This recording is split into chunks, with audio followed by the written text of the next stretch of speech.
درجے کی چیز ہے، میری تمہارے وی صاحب کی، تم بچیوں کی بچوں کی ایک ہی منزل ہے کہ یا اللہ تو راضی ہو جا، اللہ تجھے مرنے سے پہلے پہلے حاصل کرنا ہے، ڈھونڈنا ہے، پا لینا ہے، راضی کر کے مرنا ہے۔ لیتک تحلو والایام مریرۃ ولیتک ترضی والانام غضاب ولیت الذی بینی وبینک عامر وبینی وبین العالمین خراب ولیت الشراب من ودادك صافيا وشربي من ماء المعين السراب فإذا صح منك الود فالكل هين وكل الذي فوق التراب التراب۔ اللہ کو پاتے ہوئے جو سودا کرنا پڑے کر جاؤ۔ عبداللہ بن حذیفہ کو رومیوں نے پکڑ لیا، صحابی ہیں، ان کو آگ میں ڈالنے لگے تو وہ رو پڑے، تو لوگوں نے رومی بادشاہ سے کہا کہ یہ رو پڑا ہے، ڈر گیا ہے، ان کا لے آؤ، میرے پاس لے آؤ۔ ان کو واپس لائے تو رومن بادشاہ نے پوچھا کیوں روئے ہو، موت سے ڈر گئے ہو؟ کہنے لگے موت تو ہمارے لیے سب سے بڑا تحفہ ہوتا ہے، میں اپنی بے بسی پہ رویا ہوں۔ کہ کیا بے بسی ہے؟ کہ بے بسی یہ ہے کہ ایک جان ہے آگ میں گرتے ہی جل کے راکھ ہو جائے گی، کاش میرے جسم پر جتنے بال ہیں اتنی میری پاس جانیں ہوتی اور میں ایک ایک جان کو اللہ کے نام پہ قربان کرتا۔ آج مرنے کا مزہ نہیں آ رہا، اس پہ رویا ہوں۔ تو بادشاہ اتنا حیران ہوا، اس نے کہا تو میرا ماتھا چوم دے اور میں تمہیں آزاد کرتا ہوں۔ تو اس کا ماتھا چوما، انہوں نے چھوڑ دیا۔ 2000 سال پیچھے چلے جائیں، فرعون دنیا کا واحد انسان ہے جس نے کہا انا ربکم الاعلی، میں سب سے بڑا رب ہوں، اور اپنے آپ کے رب ہونے کا دعویٰ انسانوں میں صرف فرعون کا ہے۔ اس کی باندی مسلمان ہو گئی، موسیٰ علیہ السلام کا کلمہ پڑھ لیا، ایمان چھپتا نہیں، وہ پتہ چل گیا۔ فرعون نے اس کو پکڑوایا، اس کی 2 بچیاں، ایک دودھ پیتی ایک ساتھ چلتی، اور اس نے اپنے دربار میں کڑاہ میں تیل ڈلوایا، نیچے آگ لگوائی، تیل ابلنے لگا۔ جب وہ پوری طاقت سے ابلنے لگا تو اس نے فرعون نے اس عورت سے، اس باندی سے کہا یہ آگ تیرے سامنے ہے، جلتا ہوا تیل، موسیٰ کے رب کو مانے گی تو پہلے تیری بچیوں کو جلاؤں گا پھر تجھے جلاؤں گا، اور اگر مجھے رب مانے گی تو تیرے گھر کو سونے چاندی سے بنا دوں گا، تیرے گھر کو سونے چاندی سے بھر دوں گا۔ اللہ کا پا لینا یہ میری آپ سب کی معراج ہے، اور اللہ کو کھو دینا میرے آپ سب کے لیے ہلاکت اور تباہی ہے۔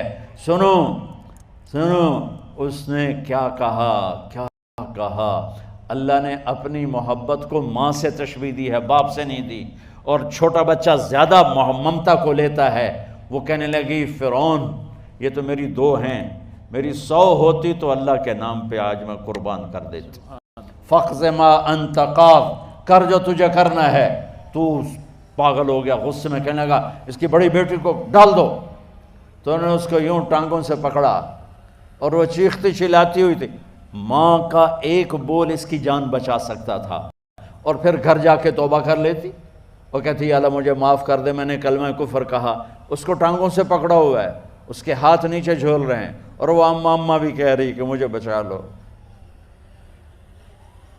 ماں نے اپنی آنکھوں سے بچی کو تیل میں یوں ڈوبتے دیکھا، اور پھر وہ ابھری جیسے مچھلی تلنے کے لیے، جیسے مچھلی تلی جاتی تو باہر آ جاتی، اوپر آ جاتی، تو وہ ایسے بلبلے اٹھ رہے تھے۔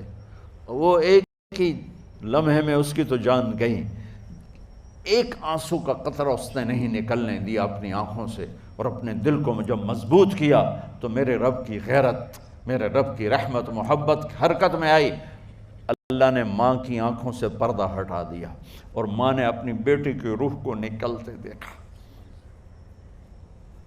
اور وہ کہہ رہی ہے اصبری یا فَإِنَّ لَكِ مِنَ الْأَجْرِ كَذَا وَكَذَا، ماں جی ڈرنا نہیں، صبر کرو، جنت تیار ہے، جنت تیار ہے۔ اور شروع معصوم بچی کو تو پتہ بھی نہیں تھا کہ کیا ہونے والا ہے، اس کو پکڑ کے یوں ڈالا، اس کی تو آہ بھی نہ نکلی، اور وہ مچھلی کی طرح تلی گئی۔ اب پھر ماں کا کلیجہ پھٹا، اللہ نے پھر آنکھوں سے پردہ ہٹایا، اور انہیں اپنی بچی کی روح کو نکلتے دیکھا، اور وہ کہہ رہی اصبری یا فإن لک من الاجر کذا و کذا، ماں جی تھوڑی دیر کا صبر، جنت تیار ہے، جنت تیار ہے، جنت تیار ہے۔ اللہ کو پایا سب کچھ پایا، اللہ کو کھو دیا سب کچھ کھو دیا۔ جب اس کو پکڑ کے لے جانے لگے، اس نے فرعون کو دیکھا، فرعون اس کی آنکھوں میں آنکھیں نہیں ڈال سکا، نظریں نیچے ہوں گی اس کی۔ کہنے لگی میری ایک بات مانو گے، میری ایک خواہش پوری کرو گے؟ فرعون نے پوچھا کیا؟ کہ جب میں بھی جل جاؤں تو میری اور میری بچیوں کی ہڈیوں کو اکٹھے دفن کرنا، باہر پھینک نہ دینا، دفنا دینا۔ فرعون نے کہا تمہاری یہ خواہش پوری کی جائے۔ انہوں نے کہا پہ پیچھے ہٹ جاؤ، میں نے اللہ کو جان دینی ہے، مجھے دھکا دینے کی ضرورت نہیں ہے، میں اپنے اللہ سے ملنے جا رہا ہوں۔ سبحان اللہ، جب اللہ مطلوب ہوتا ہے تو موت محبوب بن جاتی، جب اللہ کی نافرمانی ہوتی ہے تو موت سے نفرت ہو جاتی ہے، مرنا عذاب نظر آتا ہے۔ وہ چھلانگ مار گئی، اللہ اکبر کا نعرہ لگاتی ہوئی، ہڈیاں ادھڑ گئیں، گوشت ادھڑ گیا، ہڈیاں باقی رہ گئیں۔ فرعون نے کہا ایک ہی جگہ ڈال دو، سب کو دفن کر دو۔ دفن 2000 سال کے بعد بچوں بچیوں، 2000 سال کے بعد موسیٰ علیہ السلام کے 2000 سال کے بعد جناب رسول اللہ صلی اللہ علیہ وسلم دنیا میں تشریف لائے۔ 40 سال کی عمر میں نبوت ملی، 50 سال کی عمر میں معراج ہوا، 2050 سال کے بعد میرے نبی کی سواری بیت المقدس جا رہی ہے، اور بیت المقدس پر جب وہ اوپر پہنچے ہیں تو مصر وہاں سے قریب ہو جاتا ہے۔ جب وہ اترنے لگے تو میرے نبی نے کہا جبریل جنت کی خوشبو آ رہی ہے، جبریل جنت کی خوشبو آ رہی ہے۔ کہاں سے آ رہی ہے؟ ابھی تو جنت اوپر ہے، ابھی تو اوپر جانا ہے، تو یہ زمین سے جنت کی خوشبو کیا آ رہی ہے؟ تو جبریل نے عرض کی یا رسول اللہ، فرعون کی ایک باندی تھی جو اللہ سے سودا کر گئی جان کا اور اپنی بچیوں کا، اس کی بچیوں کی ہڈیوں کو جہاں دفن کیا گیا ہے، یہ خوشبو جس دن انہیں دفن کیا تھا اس دن سے لے کر آج تک یہ خوشبو آ رہی ہے، اور یہ قیامت تک آتی رہے گی۔ اللہ اپنے نام پہ قربان ہونے والوں کی یوں قیمت لگا